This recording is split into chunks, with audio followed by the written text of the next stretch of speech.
Non, mais c'est pas possible. Frère, je t'ai dit, il faut des drones. T'as dit à tout le monde, il faut des drones, mais vous savez pas pourquoi faire. Comptez le nombre de manifestants. Le drone est un appareil technologique. Tu lui implantes un programme, il va exécuter le programme que tu lui as implanté. Si le programme intelligence artificielle lui dit de compter le nombre de manifestants, ça veut dire que le nombre, et oui, on dégage de la chaleur corporelle. On est vivant. L'intelligence artificielle va compter le nombre d'êtres vivants qu'elle répertorie. Chaque citoyen va être une zone rouge ou une zone bleue selon ce que tu demandes.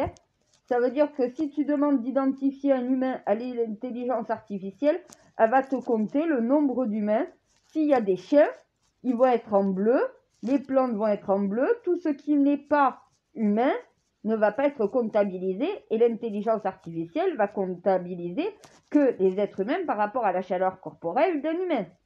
Donc en survolant, faisant des allers-retours, ça permet de compter le nombre de manifestants. En faisant plusieurs retours, ça permet au moins à l'intelligence artificielle d'avoir plusieurs interprétations pour faire une interprétation totale.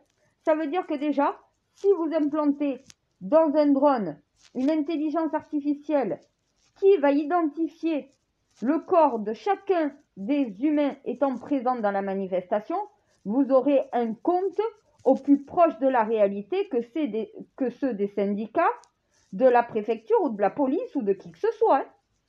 Aucun sondage, aucun calcul par les humains ne pourra être plus précis que l'intelligence artificielle pour ça. Ça veut dire qu'on dit qu'il y avait 150 000 manifestants et d'autres disent qu'il y en avait 45 000. Comment vous pouvez savoir entre c'est trop vague.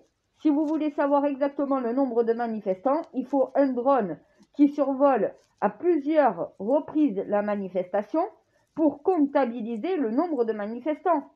Chaque corps humain va être identifié comme une personne et il va te dire le nombre de personnes. L'intelligence artificielle en drone qui survole aussi une manifestation, si tu lui implantes un programme, l'intelligence artificielle, c'est des programmes. Tu lui décris le comportement inapproprié dans une manifestation d'un civil, d'un citoyen, d'un manifestant. Ça veut dire, exemple, le fait de ramasser, de lever, de jeter quelque chose, c'est déclaré comme étant un acte d'agression. L'intelligence artificielle peut identifier à tout moment les comportements inappropriés de ceux qui se trouvent dans les manifestations.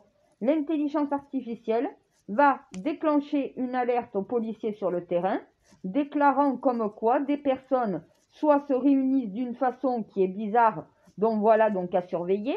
L'intelligence artificielle, donc le drone, va pouvoir aussi informer, donc voilà, s'il y a des passages à l'acte imminents, des personnes qui sont en train de s'éloigner, ramasser des pavés au sol, essayer d'arracher des barres et tout le reste.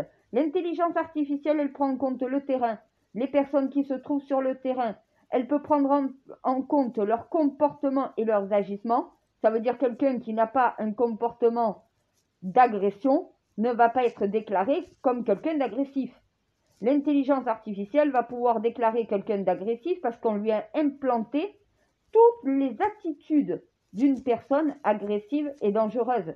Elle va identifier des dangers dans la manifestation. Pas des manifestants, des personnes dangereuses dedans. Parce que l'intelligence artificielle implantée dans le drone, le logiciel, va rechercher le comportement suspect, dangereux et agressif de quelqu'un se trouvant dans la manifestation que le drone survole. Donc en survolant, tu as tout simplement le drone qui, dès qu'il identifie un comportement suspect, dangereux et agressif, le terrain en bas est prévenu. Le drone compte aussi en même temps le nombre de manifestants. Un drone lors des manifestations doit servir uniquement à ça et à rien de plus. Après, c'est une atteinte aux libertés. Il doit servir à contrôler le nombre de manifestants, à pouvoir déclarer un nombre au plus proche de la réalité et non pas ce que les uns ou les autres voudraient avoir en réalité. Ça veut dire que la police, c'est toujours en sous-nombre pour vous. La préfecture aussi. Les syndicats, c'est toujours en surnombre pour vous. Un drone intégré d'une intelligence artificielle qui va pouvoir comptabiliser le nombre de manifestants, vous aurez un nombre bien plus juste que ce que les syndicats, la préfecture et la police vous donnent à chaque fois. Là, au moins, vous aurez quelque chose de réel, de quelque chose de concret. Vous aurez le chiffre à 1/2 humain près d'erreur. Donc, ce n'est pas le nombre d'erreurs que vous comptez chaque fois.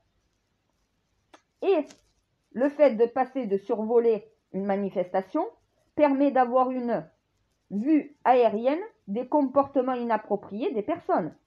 Le drone, frère, ça ne sert pas à être équipé de missiles et à pouvoir tirer sur les manifestants. À quoi ça va servir les drones? Eh bien, à identifier les comportements dangereux dans la foule et à pouvoir comptabiliser la foule. Voilà, un drone lors d'une manifestation doit servir uniquement à cet usage. Ce que les Français seraient prêts à accepter, sans aucun problème, puisque le drone identifie uniquement les comportements dangereux et le drone comptabilise le nombre de manifestants là où l'humain ne peut pas être aussi précis. Si ça en reste là, un drone lors d'une manifestation, les manifestants, ça ne leur pose pas de problème. Sachant que le drone, il faut une distance de sécurité et il faut que la personne qui le pilote sache exactement ce qu'il fait. Il faut qu'il soit chevronné et formé dedans. On ne peut pas laisser un drone à une personne qui ne sait pas l'utiliser et qui va faire n'importe quoi. Ça peut devenir très dangereux pour la population qui se trouve dessous. Un drone peut faire des dégâts si la personne qui l'a entre les mains est un danger public. Même si c'est un fonctionnaire, même s'il est force de l'ordre. Ça veut dire que la personne qui va utiliser le drone va savoir les distances de sécurité, va savoir sa batterie, va savoir quand est-ce qu'il doit récupérer son drone, quand est-ce qu'il doit le relancer dans la manifestation. Il est formé pour cela. La technologie qu'il utilise, il sait l'utiliser. Il sait comment elle fonctionne. Il connaît la sécurité pour l'utiliser. Il y a des consignes pour utiliser l'intelligence artificielle et pour utiliser la technologie. Le drone et la technologie, le programme que tu mets dedans, c'est l'intelligence artificielle qui va faire le travail que l'humain ne peut pas faire. L'humain ne peut pas être partout dans une foule à pouvoir identifier le comportement dangereux d'une personne. Le drone, avec l'intelligence artificielle, peut le faire. Les citoyens qui manifestent ne peuvent pas être comptabilisés avec précision par des humains sur le terrain. Il y en a tellement sur place. On est au milieu d'une foule, on ne peut pas compter une foule. Un drone peut le faire. Mais piloté par quelqu'un qui sait s'en servir, qui en a la maîtrise et qui respecte des consignes bien définies. Celle de comptabiliser les manifestants et celle d'identifier un comportement dangereux dans la foule et pouvoir le signaler aux autorités compétentes sur le terrain qui sont au plus proche de cette personne. Voilà à quoi ça sert. Si c'est utilisé correctement et si tu mets toutes les sécurités dans le programme de l'intelligence artificielle, ça n'ira pas plus loin, ça comptera la foule, ça permettra d'identifier un comportement dangereux, ça s'arrêtera là, ça ne privera pas de liberté et ça n'enfreindra pas la sécurité des gens. Tout simplement. Voilà pourquoi je t'ai dit des drones. Je t'ai pas dit des drones pour attaquer les manifestants. Oh punaise.